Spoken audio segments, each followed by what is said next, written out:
kira-kira akan ada insentif di mana orang Indonesia lebih suka naruh uang dolar di sini dibanding di luar. Saya baru tahu juga bahwa ternyata setiap bulan banyak juga yang kirim ke luar negeri orang Indonesia uang-uangnya, utamanya ke beberapa negara di kawasan sini. Jadi kita akan menjaga itu dengan memberikan insentif yang menarik sehingga mereka nggak usah capek-capek kirim dolarnya keluar. Itu utamanya. Pak, tapi sebelumnya pas RDG lah, bilang katanya sebenarnya supply dolar itu membaik Pak. Itu gimana Pak? Berapa instruksi presiden juga menarik lagi dolar bisa baik Pak? Oh enggak, gini. Mungkin sekarang emang membaik, tapi kita masih ngelihat ada yang masih bergerak keluar.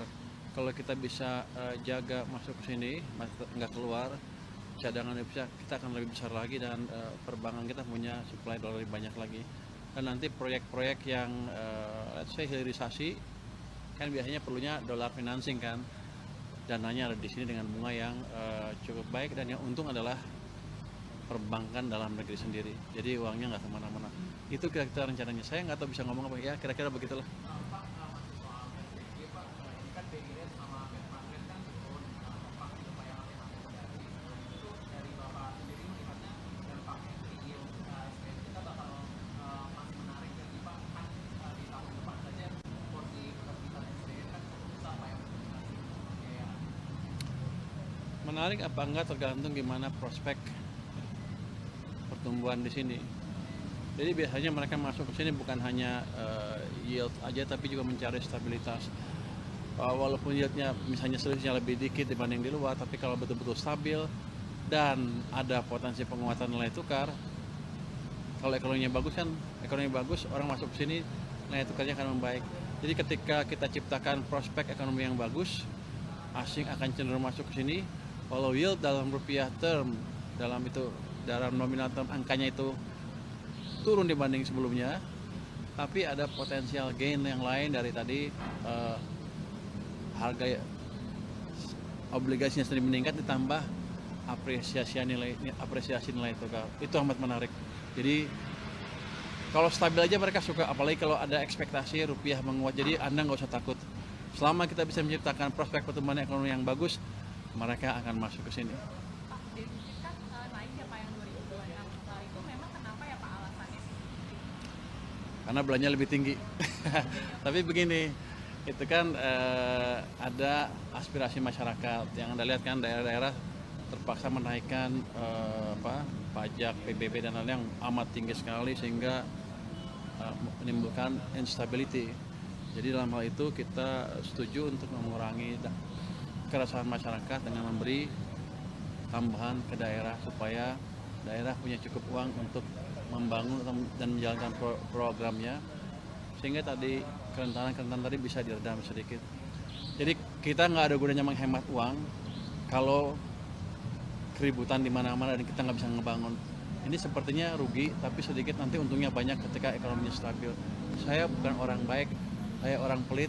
Ketika saya kasih uang, saya orang baik, bukan saya orang pelit.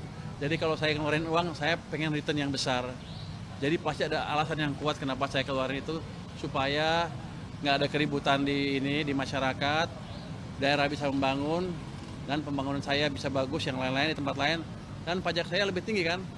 Itu investasi saya kira-kira. Nanti penambahannya dari utang tambahan utang atau seperti apa Pak? Hah? Kan bisa macam-macam. Bisa nerbitan surat utang, bisa juga menggunakan sal. Jadi nggak ada masalah tentang pembiayaan.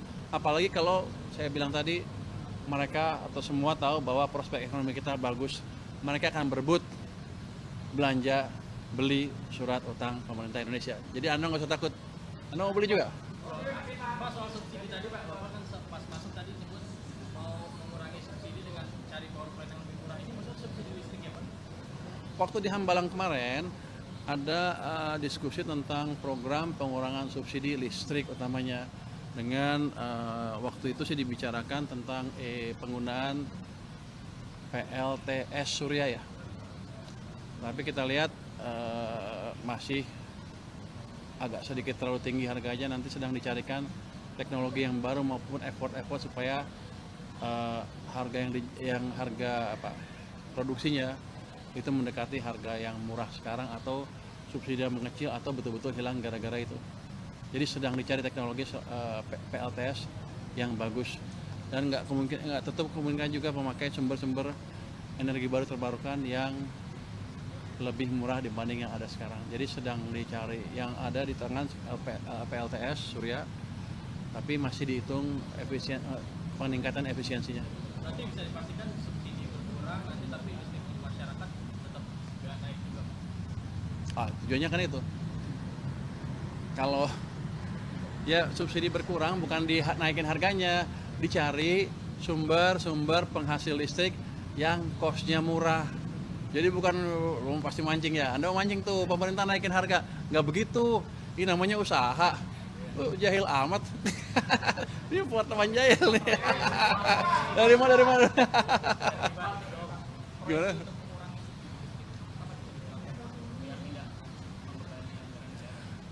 Saya bukan yang ngitung, jadi nanti Kementerian SDM yang ngitung. Tapi kalau saya nanti kalau disuruh, pasti kan pertama ada pembiayaan sedikit kan. Awalnya pasti ada investasi. Kita akan hitung itu. Kalau investasi besar tapi betul-betul menghasilkan, nanti begitu jadi listrik yang lebih murah yang bisa mengurangi subsidi dalam beberapa puluh tahun ke depan, itu saya nggak akan ragu untuk membiayainya. Belum, kalau pengurangan subsidinya ya maunya yang subsidi itu hilang semua. Tapi kan nggak segampang itu. Sedang dikembangkan dan kayaknya dikembangkan teknologinya, dicari supaya lebih murah lagi. Saya sudah lihat presentasinya, sudah ada calon desain PLTS yang cukup baik, yang termasuk pembuatan baterai di sini dan pembuatan solar panel di sini sendiri. Yang saya lihat sih cukup menjanjikan, tapi saya melihat sih hitungannya belum terlalu mantap, belum selesai lah, masih harus dikerjakan lagi. Tapi itu pasti kelihatannya ke depan akan bisa dicapai. Ada lagi? Udah. Bagaimana Bapak memastikan, ini kan usulan COVID-19, bagaimana Bapak memastikan mungkin karena kan saya tahu kemarin tadi Bapak sudah menyampaikan stance Bapak ya untuk tax amnesty perlu apa ya, itu bagaimana memastikan COVID-19 diusulkan terus. Saya nggak tahu saya bisa nolak apa enggak, saya lihat perkembangannya seperti apa. Cuman begini, kalau siap 2 tahun ada tax amnesty, itu akan memberi insentif kepada orang-orang untuk kibul-kibul. Karena dia akan pikir 2 tahun lagi ada amnesty lagi. Jadi itu bukan sinyal yang bagus. Tapi saya akan pelajari seperti apa proposalnya. Tapi sebagai ekonom untuk saya sih tidak terlalu appropriate, dia terlalu pas lah. Jadi yang pas adalah ya jalankan program-program pajak yang betul, koleksi yang betul. Kalau yang salah dihukum, tapi kita jangan meres gitu. Jadi harus perlakuan yang fair terhadap pembayar pajak. Dan kalau udah punya duit ya dibelanjain kira-kira gitu. Dah, apa lagi? Terima kasih Mas.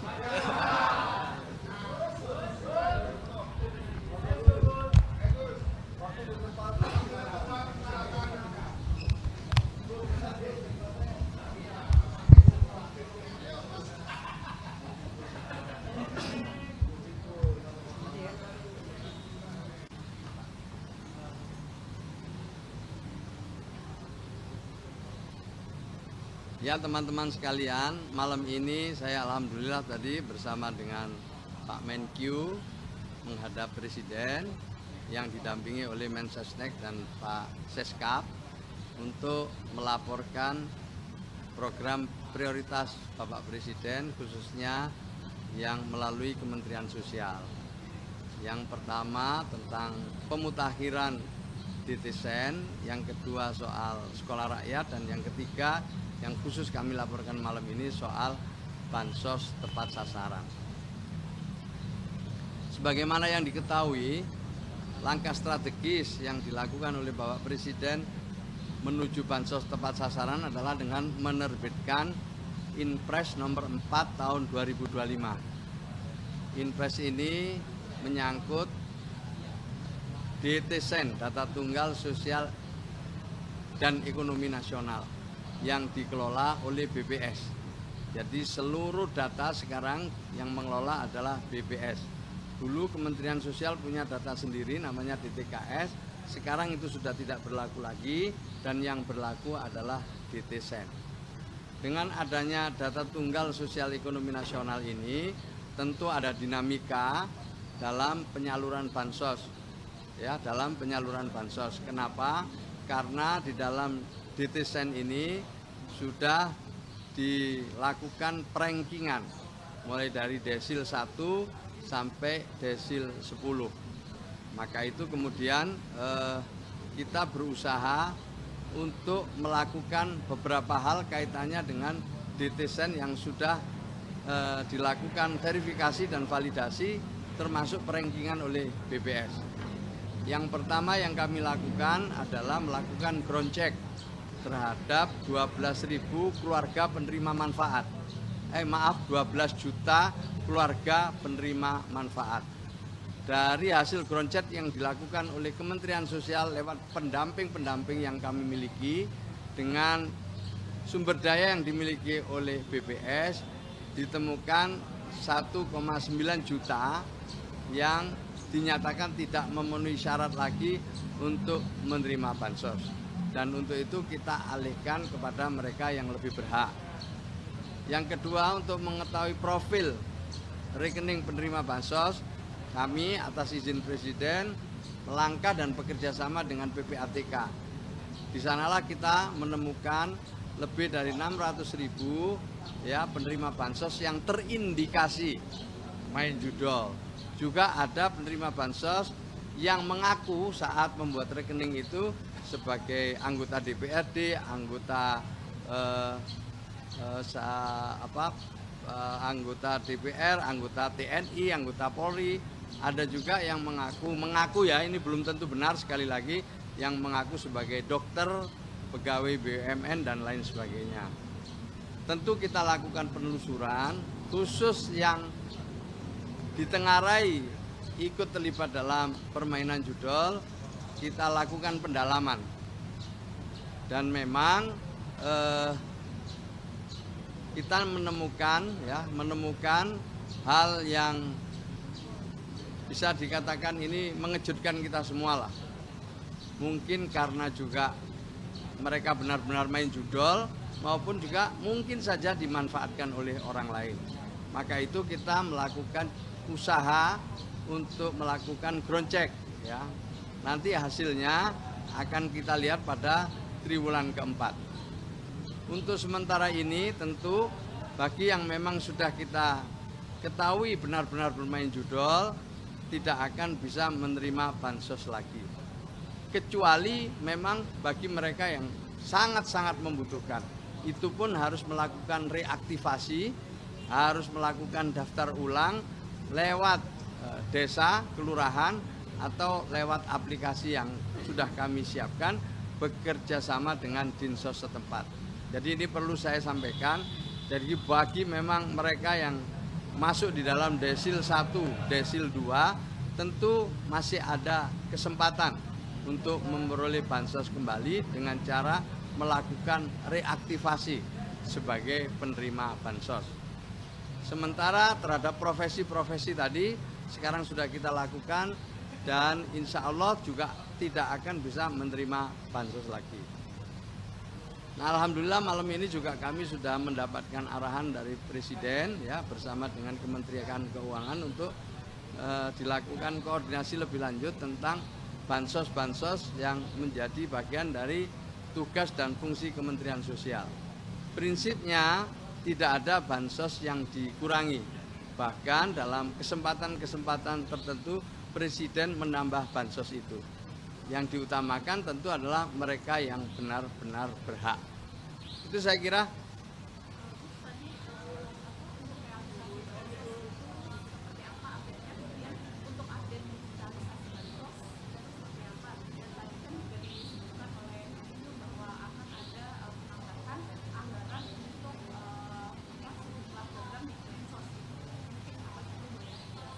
Ya, tentu yang pertama-tama ini ya saya sampaikan dulu bahwa penyaluran alhamdulillah untuk triwulan pertama sudah selesai ya 100%. Triwulan kedua karena ada pembukaan rekening kolektif yang memerlukan proses sangat panjang, sekarang udah hampir selesai. Jadi yang triwulan ketiga ini kita sudah menyalurkan lebih dari 75%. Jadi secara umum sudah bisa kita menyalurkan dengan baik, kecuali bagi yang membuka rekening kolektif atau sasaran barulah. Mudahnya itu adalah sasaran penerima manfaat yang baru hasil ground checking atau hasil pemutakhiran. Lalu kami nanti akan berkoordinasi dengan Kementerian Keuangan sebagaimana arahan Presiden untuk memperkuat program-program yang memang menjadi bagian dari penyaluran bansos, seperti permakanan untuk lansia terlantar di atas usia 75 tahun. Kita punya program itu juga, permakanan untuk 2 kali sehari, sarapan dan makan siang, 35.000 penyandang disabilitas. Lalu juga kita punya program pemberdayaan, jadi yang ini juga mendapatkan atensi dari Presiden. Jadi sebagaimana diketahui, kita ingin penerima bansos ini tidak dimotivasi. Kita ingin yang namanya bansos ini difahami sebagai sifatnya sementara, lalu mereka menuju ke pemberdayaan. Bansos itu sementara, pemberdayaan itu selamanya. Nah, kami mendapatkan arahan Presiden agar kita juga memperkuat program pemberdayaan ini, sehingga tiap tahunnya bisa lebih terukur mereka yang graduasi, mereka yang lolos, mereka yang naik kelas dari yang selama ini hanya menerima bansos, mengikuti program-program pemberdayaan yang ada di Kementerian Sosial maupun di kementerian-kementerian yang lain di bawah nanti koordinasi Menko Pemberdayaan Masyarakat. Saya kira itulah ya intinya ya.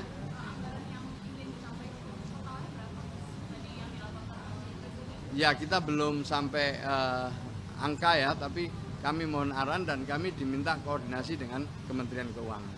Terkait pengentasan kemiskinan ekstrim itu kan ada penugasan ke Mensos itu akan menggayat pihak swasta gitu. Itu seperti apa gambarannya? Ya, jadi kan kita sudah punya data ya, by name, by address, sudah ada semua data-datanya, dan ini akan kita lakukan kerjasama dengan banyak pihak untuk mengintervensi sesuai kebutuhannya. Jadi di beberapa tempat kami bekerja sama dengan Basnas ya. Kemudian di beberapa tempat lain kami bekerja sama dengan dunia usaha ya. Di beberapa tempat lain kami juga bekerja sama dengan pihak-pihak lain, filantropi yang memiliki program-program yang sama dengan kami. Jadi kami melibatkan banyak sekali dunia swasta, dunia usaha, filantropi yang bisa bersama-sama dengan kami untuk ikut mengentaskan kemiskinan, khususnya kemiskinan ekstrim. Ya, sampai sekarang memang dulu belum dianggarkan ya. Maka ini kita tadi sudah dapat arahan Presiden untuk supaya program pemberdayaannya diperkuat. Nanti kami akan menghitung kembali dan kami akan konsultasi dengan Kementerian Keuangan dan Bappenas. Ya, cukup jelas saya kira ya. Terima kasih ya.